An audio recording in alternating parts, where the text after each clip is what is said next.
absen dulu. Di absen. Hadir semua? Kelas 7? Ada yang tidak masuk ya? Siapa yang tidak masuk? Azka Musofa ya. Azka Musofa keterangannya apa? Tidak ada keterangan, berarti apa? Terus Ihsan Maulana ada keterangan tidak? Nova Rizky Raja Nur Cahya ada? Tidak ada keterangan. Krisnawati hadir. Selfie keterangannya apa? Tidak ada keterangan. Berarti apa?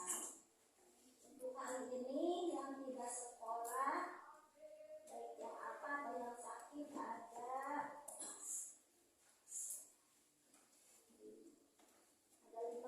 6 orang yang tidak bisa mengikuti pelajaran karena kan sakit dan tidak ada keterangannya yang apa. Baiklah, untuk melanjutkan materinya, sekarang pertemuan kedua yaitu menjelaskan Al-Quran fungsi ya, menjelaskan fungsi Al-Quran dan hadis dalam kehidupan. Sebelum melanjutkan pelajarannya, materinya pertemuan kedua, Ibu akan mengulas kembali pelajaran yang lalu, yaitu tentang pengertian Al-Quran dan hadis. Masih ingat pengertian Al-Quran menurut bahasa itu apa?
Berupa ucapan, perbuatan,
Kalian mengetahui tentang rukun iman? Rukun iman ada berapa? 6. Rukun iman ada? 6. Yang pertama iman.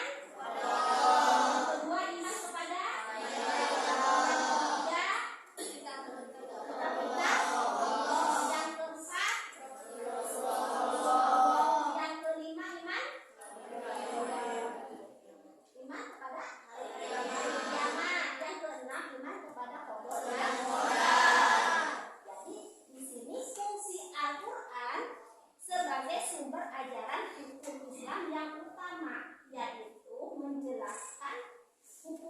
Islam secara terperinci, yaitu contohnya seperti keimanan, ya, yang kita ketahui itu termasuk rukun iman yang 6. Yang kedua, fungsi Al-Quran itu sebagai konfirmasi dan informasi terhadap hal-hal yang tidak dapat diketahui oleh akal, ya.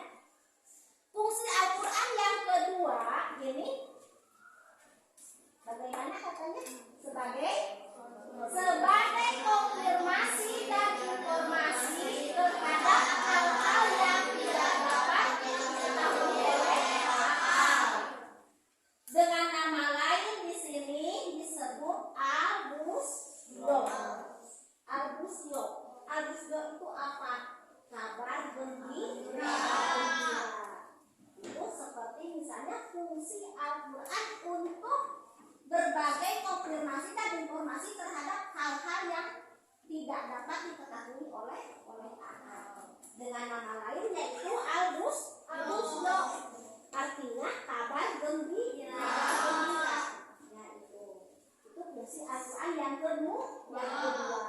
Yang ketiga, sekarang fungsi Al-Quran di sini sebagai petunjuk hidup manusia ke jalan yang lurus tentang berbagai hal, walaupun petunjuk tersebut terkadang bersifat umum yang menghendaki penjabaran dan perincian. Ya. Di sini misalnya kemarin kalau al-huda itu al-huda itu artinya apa? Petunjuk. Al-huda itu artinya petunjuk. Dalam Al-Quran dijelaskan, ya, disebutkan itu ada dalam surat Al-Baqarah dengan kalimat Bismillahirrahmanirrahim, ya. Zalikal kitabu la raiba fihi hudal lil muttaqin. Al-Quran artinya tidak ada keraguan di dalamnya, termasuk orang-orang yang bertakwa. Ada satu PR, ya. Kalau fungsi Al-Quran sebagai al-huda, petunjuk, yaitu petunjuk hidup manusia ke jalan yang lurus tentang berbagai hal, walaupun petunjuk tersebut terkadang bersifat umum yang menghendaki penjabaran dan perincian. Petunjuk bagi orang yang bertakwa. Itu ada dalam surat Al-Qur'annya, ada dalam surat Al-Baqarah. Sekarang fungsi Al-Quran yang keempat sebagai pengontrol dan pengoreksi terhadap ajaran-ajaran masa lalu, yaitu Injil, ya, Zabur dan Taurat. Nah, ini di sini termasuknya nama lain dalam Al-Qur'annya, yaitu disebut dengan Az-Zikro. Az-Zikro artinya apa? Ya, di sini Az-Zikro yaitu sebagai fungsi Al-Quran sebagai pengontrol dan pengoreksi terhadap ajaran-ajaran masa lalu, yaitu seperti kitab Injil, Zabur dan Taurat. Nah, ini sebelum Al-Quran ada, ya, ajaran-ajaran masa lalu itu ada yang dinamakan kitab Injil. Zabur dan Taurat. Kalian ketahui ini sebagai peringatan. Ya. Kalian ketahui ya, kitab yang wajib kita ketahui ada berapa? 4. Pertama kitab Injil. Injil itu di apa? Oleh Nabi siapa pegangnya? Isa. Nabi Isa. Kalau Zabur itu Nabi Musa. Kalau kitab Taurat Nabi Daud. Al-Quran adalah Nabi Muhammad Sallallahu Alaihi Wasallam. Jadi kitab itu ada 4 ya. Masing-masing kitab itu ya. Masing-masing kitab itu istilahnya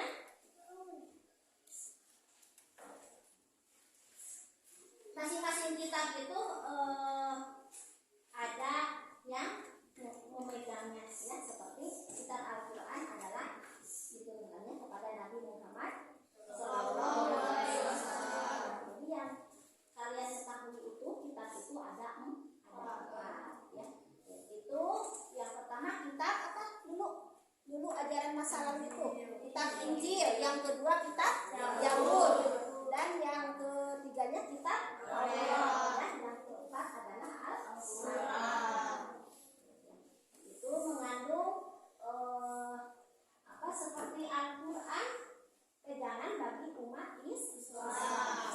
Kalau kitab Injil bagi umat siapa? Injil Kristen. Agama Kristen itu memegangnya kitab Injil. Kalau Zabur agama apa? Buddha ya. Dan masing-masing ada tempat untuk ibadahnya. Seperti kalau Buddha itu tempat ibadahnya di kuil. Kalau kita agama Islam tempat ibadahnya di mana? Di masjid. Kalau Kristen tempat ibadahnya di mana? Gereja. Ya. Kalau Zabur tadi sudah di kuil. Kalau Taurat kitab bukan kitab. Maksudnya ini tempat ibadahnya di mana? Di mana? Yang memegangnya itu siapa? Diturunkannya kepada Nabi siapa?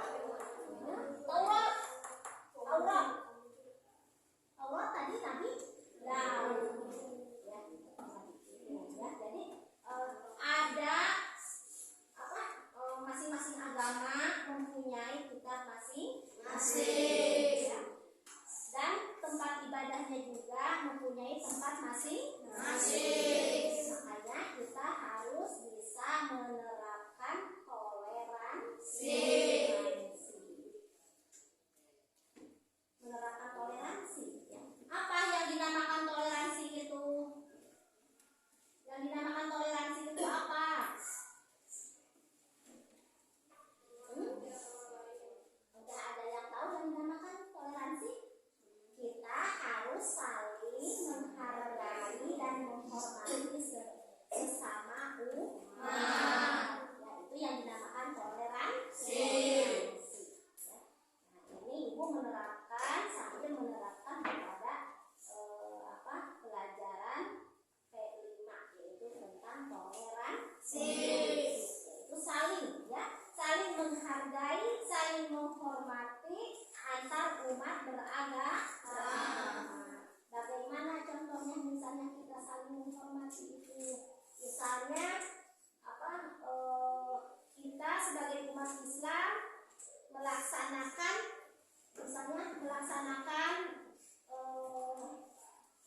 ibadah di masjid ya. Orang lain yang bukan agama Islam dia menghargai dan menghormati, itu saling ya. Jadi toleransi itu di situ. Misalnya sebaliknya, misalnya agama Kristen hari Minggu itu suka dia beribadah di gereja ya. Kita juga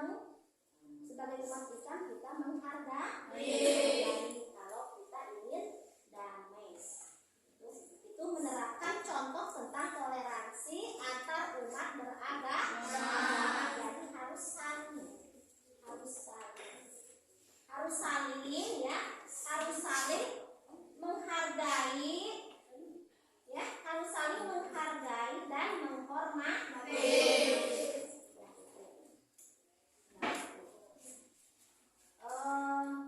Itu fungsi Al-Quran. Ada yang ditanyakan tentang fungsi Al-Quran? Ada yang ditanyakan tentang fungsi Al-Quran? Udah paham? Udah paham? Coba itu sekali lagi ya sebelum berlanjut kepada fungsi hadis. Fungsi Al-Quran itu ya di sini ada 4. Yang pertama yaitu apa? Sebagai sumber ajaran hukum Islam yang utama. Itu disebut apa nama lain Al-Qurannya? Al-Bayan artinya apa? Jelas. Yang kedua, fungsi Al-Quran itu petunjuk hidup. Sebagai konfirmasi dan informasi terhadap hal-hal yang tidak dapat diketahui oleh akal. Dengan nama lainnya di sini, nama lain Al-Qurannya disebut Al-Musyok. Artinya adalah yang ketiga, petunjuk hidup manusia ke jalan yang lurus tentang berbagai hal, walaupun petunjuk tersebut terkadang bersifat umum yang menghendaki penjabaran dan perincian. Itu disebut nama lain Al-Qurannya fungsinya Al-Huda. Artinya Al-Huda adalah petunjuk. Al-Huda artinya adalah petunjuk. Yang di sini udah dijelaskan ya, petunjuk bagi orang-orang yang bertakwa. Di situ ada dalam Al-Quran surat apa tadi katanya? Al-Baqarah ayat 2. Coba sebutkan ayatnya dan artinya. Bismillahirrahmanirrahim.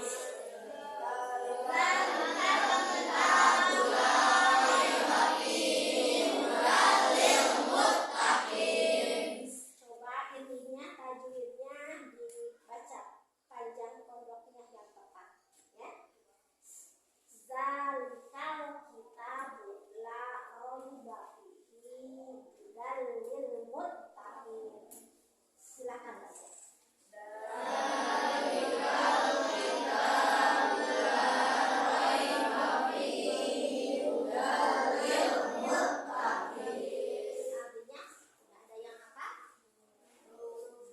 Al-Quran ini di dalamnya ya, tidak ada keraguan bagi orang-orang yang bertakwa. Ingat ya, ingat. Ini Al-Qurannya, fungsi Al-Quran sebagai petunjuk atau disebut Al-Huda. Di situ petunjuk hidup manusia ke jalan yang lurus, ke jalan yang benar, ke jalan yang lurus. Di sini ada dalam Al-Qur'annya yaitu surat Al-Baqarah ayat 2. Fungsi Al-Qur'an yang ketiga. Fungsi Al-Qur'an yang keempat sebagai pengontrol dan pengoreksi terhadap ajaran-ajaran masa lalu, yaitu misalnya kitab Injil, Zabur, Taurat. Ya, ini dengan nama lain disebut dengan Al-Zikro, yaitu peringatan. Ya, Al-Zikro itu artinya peringatan. Nah, itu fungsi apa? Fungsi Al-Quran. Sekarang yang kedua itu apa? Fungsi hadis. Ya. Fungsi hadis ada berapa fungsi hadis? Ada 4. Fungsi hadis ada 4. Ya, di sini. Yang pertama yaitu mengukuhkan hukum yang sudah ada dalam Al-Quran. Yang kedua merinci ayat Al-Quran yang global. Yang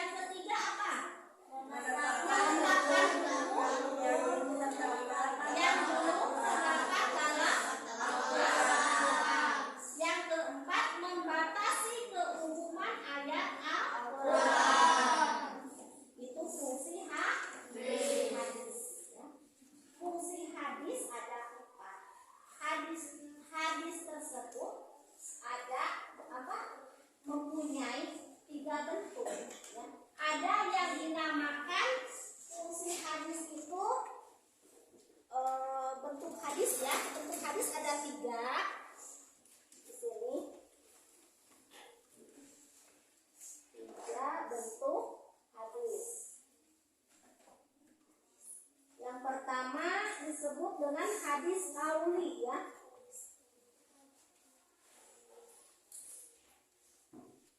Hadis qauli. Yang kedua hadis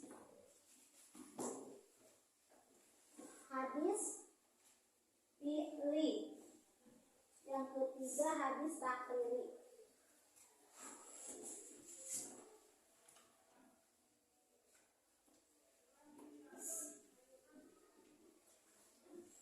Bentuk hadis ada 3.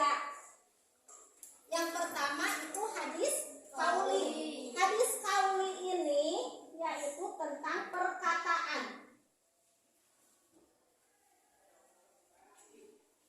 Tentang perkataan. Kalau hadis fi'li tentang perbuatan.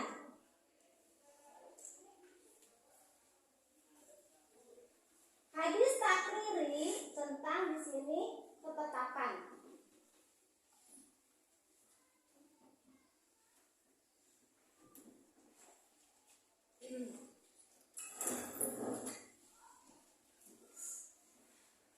Yang pertama fungsi hadis itu tadi mengukuhkan hukum yang sudah ada dalam Al-Qur'an. Berarti termasuknya di sini hadis qauli, yaitu tentang perkataan atau ucapan-ucapan Nabi. Ya.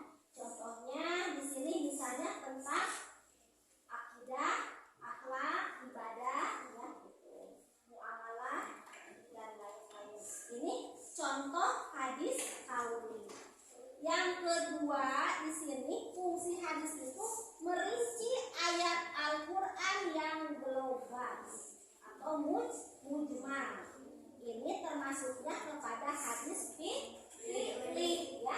Hadis fi'li itu artinya tentang perbuatan Nabi. Seperti kemarin dalam hadisnya di situ dijelaskan ya. Shollu kama ra'aitumuni usolli. Hadisnya. Artinya, sholatlah kalian bagaimana kalian melihat aku sholat. Berarti itu termasuk hadis fi'li ya. Hadis fi'li yaitu tentang perbuatan Nabi. Yang ketiga, fungsi hadis ini menetapkan hukum yang belum terdapat dalam Al-Qur'an. Di sini termasuk hadis takriri. Hadis takriri itu artinya apa? Ketetapan. Contohnya seperti kemarin mencontohkan memakan burung apa?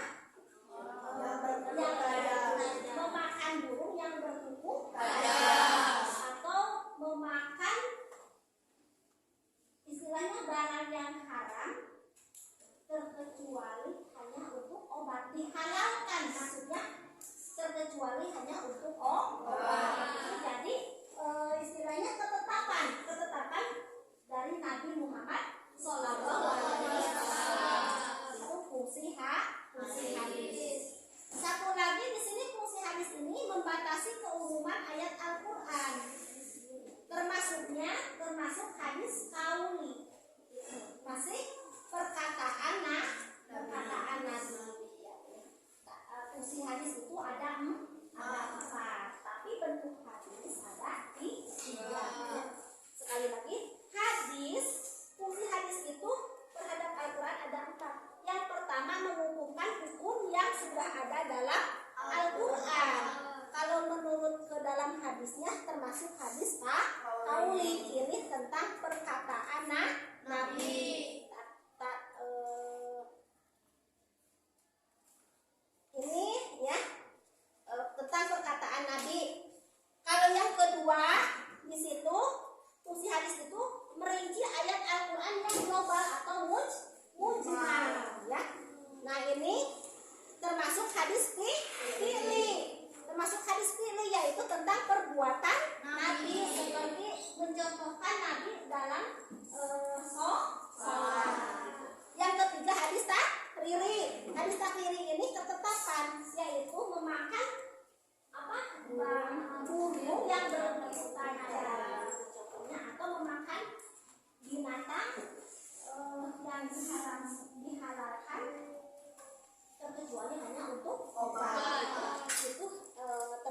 hadis takrir. Nah, ini ya untuk penutup. Kalian bagaimana, ada yang ditanyakan atau sudah dipahami tentang fungsi Al-Quran dan hadisnya? Fungsi Al-Quran dan hadisnya sudah dipahami? Tidak ada yang ditanyakan? Kalau tidak ada yang ditanyakan, Ibu akan simpulkan, ya. Kesimpulannya di sini fungsi Al-Quran. Fungsi Al-Quran itu bagi manusia sesuai arti dan dari nama-nama Al-Quran itu sendiri, ya. Al-Quran berisi tentang hukum dan juga tuntunan manusia dalam menjalani kehidupan di dunia. Sekarang fungsi hadis. Fungsi hadis itu terhadap Al-Quran menguatkan dan menegaskan hukum yang terdapat dalam Al-Quran,